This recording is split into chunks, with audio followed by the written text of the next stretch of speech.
Revisit books podcast में आपका स्वागत है, जहां हम किताबों को छोटे छोटे ज्ञान में बदलते हैं जिनका आप हर दिन इस्तेमाल कर सकते हैं। तो आज हमारे पास एक बहुत ही दिलचस्प किताब है। इसका नाम है यू हैप्पियर। जी, और इसके लेखक है डॉक्टर डैनियल जी आमिन, जो एक न्यूरो साइंटिस्ट और मनोचिकित्सक हैं। हाँ, और इस किताब का जो मुख्य विचार है वो बहुत बड़ा है। ये कहते हैं कि खुशी कोई कोई जादुई या रहस्यमयी चीज नहीं है, बिल्कुल नहीं। बल्कि ये सीधे सीधे हमारे दिमाग के स्वास्थ्य से जुड़ी हुई है। मतलब अगर दिमाग स्वस्थ है तो खुश रहना आसान है। और ये बात सुनने में जितनी सीधी लगती है ना, इसके पीछे का विज्ञान उतना ही गहरा है। मतलब डॉक्टर आमिन का काम कोई कोई हवाई बातों पर नहीं है। अच्छा, ये 2 लाख से ज्यादा ब्रेन स्कैन्स के विश्लेषण पर आधारित है। 2 लाख? जी, ये तो बहुत बड़ा नंबर है। बहुत बड़ा।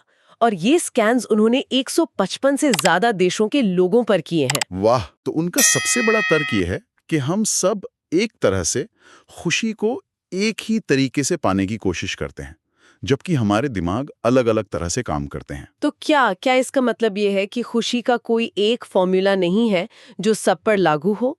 जैसे कोई एक डाइट प्लान सबके लिए काम नहीं करता, कुछ वैसा ही? बिल्कुल सही पकड़ा आपने।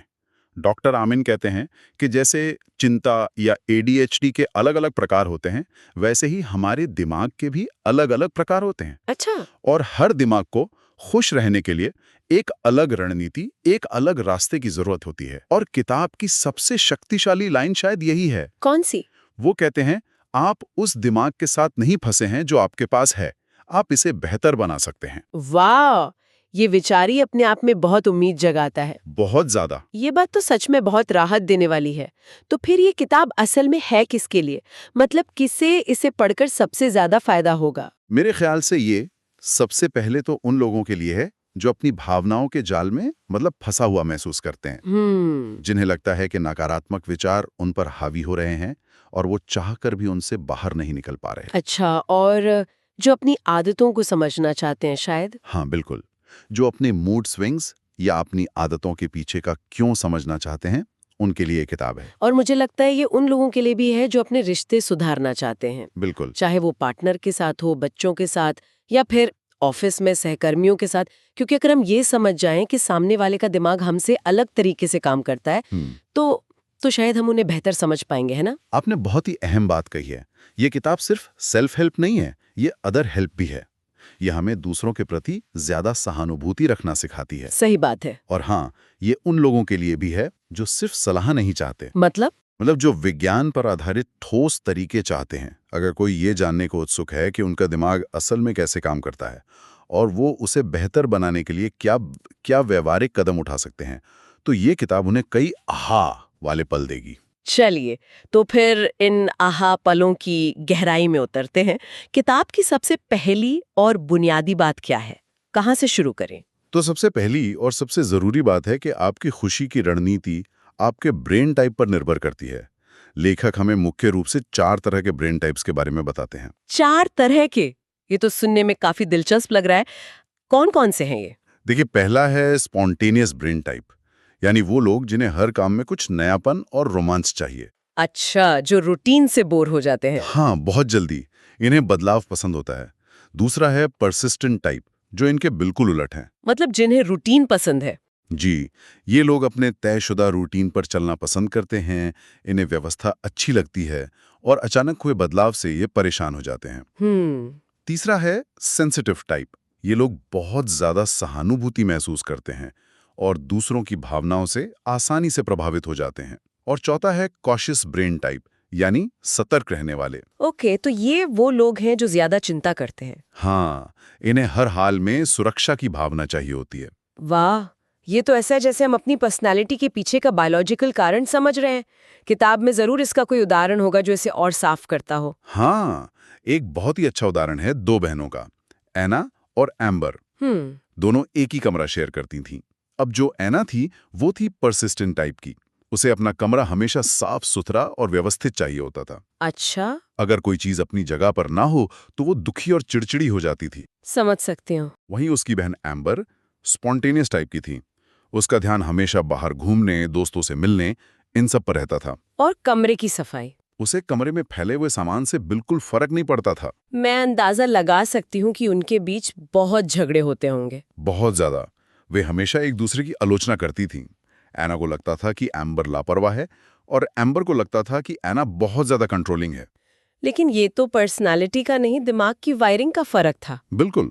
और जब उन्हें ये बात समझ आई तो उन्होंने एक दूसरे पर दोष मढ़ने के बजाय एक समाधान निकाला। क्या समाधान निकाला? उन्होंने कमरे को बीच में बांट लिया ताकि एना अपना हिस्सा व्यवस्थित रख सके और एम्बर अपने हिस्से को लेकर ज्यादा आजाद महसूस कर सके।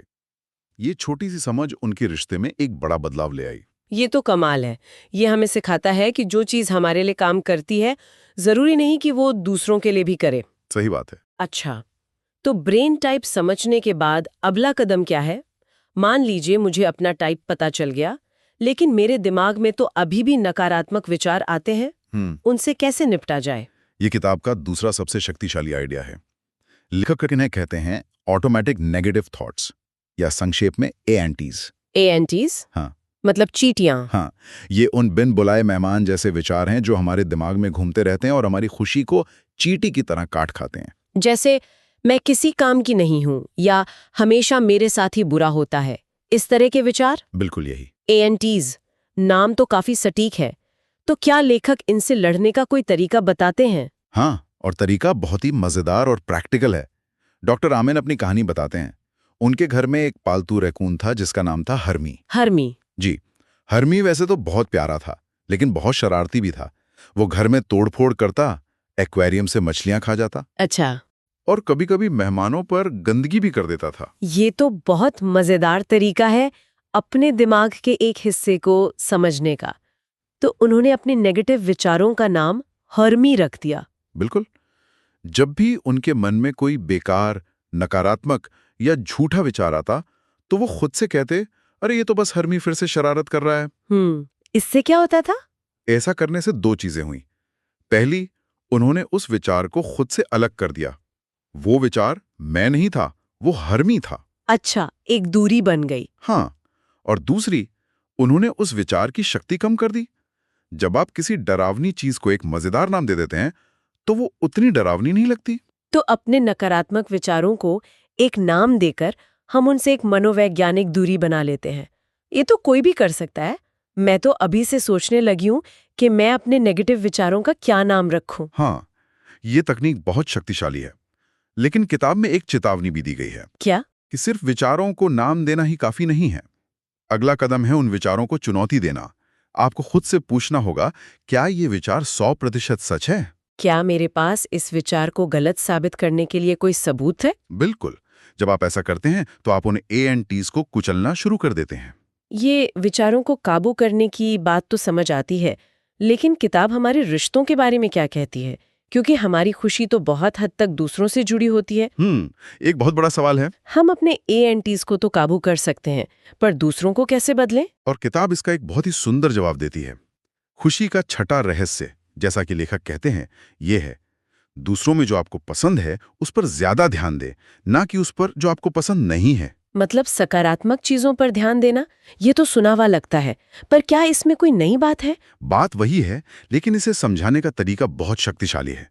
लेखक फैट फ्रेडी नाम के एक पेंगुइन की कहानी सुनाते हैं। पेंगुइन की कहानी? हाँ, एक बार वो अपने छोटे बेटे के साथ एक समुद्री पार्क गए। उनका बेटा उस दौर से गुजर रहा था जब वो उनकी कोई बात नहीं सुनता था। अच्छा। पार्क में उन्होंने एक पेंगुइन शो देखा, जहां फैट फ्रेडी नाम का पेंगुइन अपनी ट्रेनर के हर आदेश का पालन कर रहा था। एक जानवर ट्रेनर की बात मान रहा था और उनका अपना बेटा नहीं। ये तो किसी भी माता पिता के लिए काफी निराशाजनक हो सकता है। बिल्कुल। शो के बाद डॉक्टर आमिन ने ट्रेनर से पूछा, आपका राज क्या है? आप इस जानवर से वो सब कैसे करवा लेती हैं जो मैं अपने बेटे से नहीं करवा पाता? और ट्रेनर ने क्या कहा? ट्रेनर ने जवाब दिया, ये बहुत आसान है। माता पिता के विपरीत, जब भी फ्रेडी कुछ ऐसा करता है जो मैं चाहती हूँ, मैं उसे तुरंत नोटिस करती हूँ, उसे गले लगाती हूँ और उसे एक मछली देती हूँ। वाह। और जब वो कुछ ऐसा करता है जो मुझे पसंद नहीं, तो मैं उसे पूरी तरह नजरअंदाज कर देती हूँ। ये तो दिमाग की बत्ती जलाने वाली बात है। मतलब अच्छे व्यवहार को इनाम दो और बुरे व्यवहार पर ध्यान ही मत दो। ठीक यही। डॉक्टर आमिन को उसी पल एहसास हुआ कि वो अपने बेटे पर तभी ध्यान देते थे जब वो कोई गलती करता था। तो वो अनजाने में उसके बुरे व्यवहार को ही अपनी अटेंशन से पुरस्कृत कर रहे थे। एकदम सही। इस घटना ने उनका पूरा नजरिया बदल दिया। उन्होंने अपने जीवन में लोगों की अच्छी बातों पर ध्यान देना शुरू कर दिया और ये सिद्धांत उनके मरीजों और उनके अपने परिवार के लिए क्रांतिकारी साबित हुआ। ये कहानी तो बहुत शक्तिशाली है, लेकिन क्या ये तरीका हमेशा काम करता है? मतलब क्या कभी-कभी लोगों की गलतियों को नजरअंदाज करना उन्हें बढ़ावा देने जैसा नहीं है? ये एक बहुत ही जरूरी और व्यावहारिक सवाल है। मान लीजिए कोई बड़ी गलती कर रहा हो, तब भी क्या हम उसे नजरअंदाज कर दें? नहीं, किताब ये बिल्कुल नहीं कहती कि हमें गंभीर समस्याओं या खतरनाक व्यवहार को नजरअंदाज करना चाहिए। अच्छा। इसका मतलब ये नहीं है, ये हमारे डिफॉल्ट फोकस को बदलने के बारे में है।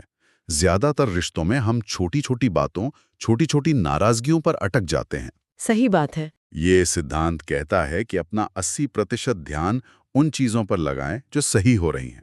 जब आप लगातार किसी के अच्छे कामों की सराहना करते हैं, तो आप एक ऐसा माहौल बनाते हैं जहां वो इंसान खुद और अच्छा करना चाहता है। और ये आलोचना करने से कहीं ज्यादा असरदार है। कहीं ज्यादा। समझ गए।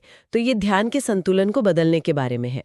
हमने ब्रेन टाइप्स की बात की, नकारात्मक विचारों को प्रबंधित करने की बात की और रिश्तों पर ध्यान केंद्रित करने की बात की। ये सब बहुत मनोवैज्ञानिक लगता है।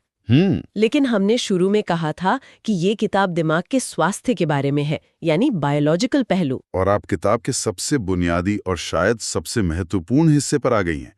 चौथा मुख्य टेकअवे यही है, खुशी सिर्फ मानसिक नहीं, जैविक भी है। मतलब सब कुछ दिमाग के भौतिक स्वास्थ्य पर आकर टिक जाता है। बिल्कुल। तो क्या आप ये कह रहे हैं कि अगर हमारी बायोलॉजी, हमारा जैविक स्वास्थ्य ही ठीक नहीं है, तो फिर एंट्स से लड़ना या अपने ब्रेन टाइप को समझना, ये सब लगभग नामुमकिन है?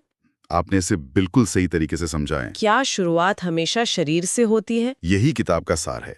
डॉक्टर आमीन के अनुसार दिमागी स्वास्थ्य वो मंच है जिस पर ये सारे मनोवैज्ञानिक रणनीतियां काम करती हैं। अगर मंच ही कमजोर है तो कलाकार कितना भी अच्छा क्यों ना हो, प्रदर्शन अच्छा नहीं हो सकता। सही बात। वो कई जैविक कारकों पर जोर देते हैं, जैसे दिमाग में अच्छा रक्त प्रवाह, शरीर में सूजन को कम करना और आंत का स्वास्थ्य, जिसे दूसरा दिमाग भी कहा जाता है। जी। इसके कुछ उदाहरण हैं किताब में जो ये दिखाएं कि शरीर की एक छोटी सी समस्या कैसे हमारी खुशी पर बड़ा असर डाल सकती है? बहुत सारे हैं। एक चौंकाने वाला उदाहरण मसूड़ों की बीमारी का है। मसूड़ों की बीमारी? हाँ, किताब बताती है कि मसूड़ों की बीमारी शरीर में सूजन का एक बहुत बड़ा कारण है और दर्जनों स्टडीज ने शरीर की सूजन को सीधे डिप्रेशन और एंजाइटी से जोड़ा है। ये तो मैंने कभी सोचा ही नहीं था। एक और उदाहरण है ओमेगा 3 फैटी एसिड का। इसकी कमी को खराब मूड और दिमाग में खून के कम प्रवाह से जोड़ा गया है। अच्छा। डॉक्टर आमिन के क्लिनिक में हुए एक अध्ययन में उन्होंने पाया कि जिन 50 मरीजों ने ओमेगा 3 सप्लीमेंट नहीं लिए थे, उनमें से 49 यानी 98% में इसका स्तर बहुत कम था। 98%? हाँ, ये दिखाता है कि हम अक्सर अपनी खुशी का जवाब बड़ी बड़ी फिलोसॉफिकल बातों में ढूंढते हैं, जबकि जवाब शायद हमारे खाने की प्लेट में हो। ये तो वाकई आंखें खोलने वाली बात है। तो इस पूरी चर्चा का निचोड़ ये है कि खुशी एक कौशल है जिसे सीखा जा सकता है। जी। और इसकी शुरुआत हमारे दिमाग को समझने, उसके भौतिक स्वास्थ्य का ध्यान रखने, अपने विचारों को प्रबंधित करने और फिर इन सिद्धांतों को अपने रिश्तों में लागू करने से होती है। ये एक संपूर्ण दृष्टिकोण है। बिल्कुल। और सबसे प्रेरणादायक बात यह है कि शुरुआत करने में कभी देर नहीं होती। किताब के अंत में नैन्सी नाम की एक 83 वर्षीय महिला की कहानी है। 83 साल? हाँ। जब वो डॉक्टर एमन के पास आई तो वो मोटापे, डिप्रेशन और प्रेरणा की भारी कमी से जूझ रही थी। उन्हें लगता था कि उनकी जिंदगी अब खत्म हो चुकी है। इस उम्र में बदलाव की उम्मीद करना भी मुश्किल लगता है। ज्यादातर लोग यही सोचते हैं।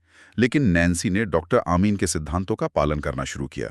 उन्होंने अपने आहार में सुधार किया, हल्की फुल्की कसरत शुरू की, अपने विचारों को चुनौती दी। हाँ, और अपने रिश्तों पर काम किया।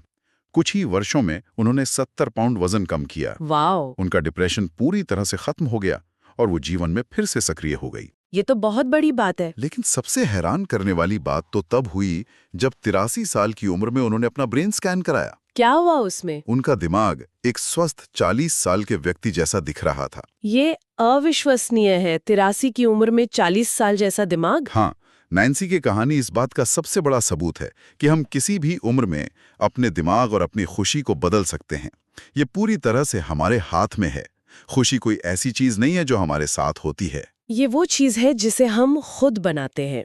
ये था आज का विश्लेषण। हालांकि ये चर्चा पुस्तक के पूरे पाठ का स्थान नहीं ले सकती, लेकिन ये इसकी शिक्षाओं की एक झलक जरूर दे सकती है। मुझे आशा है कि आपको ये चर्चा उपयोगी लगी होगी और मैं आगे भी आपके साथ साझा करने के लिए उत्सुक हूँ। मुझे बताएं कि आप एक अगली बार किस पुस्तक पर चर्चा सुनना चाहते हैं।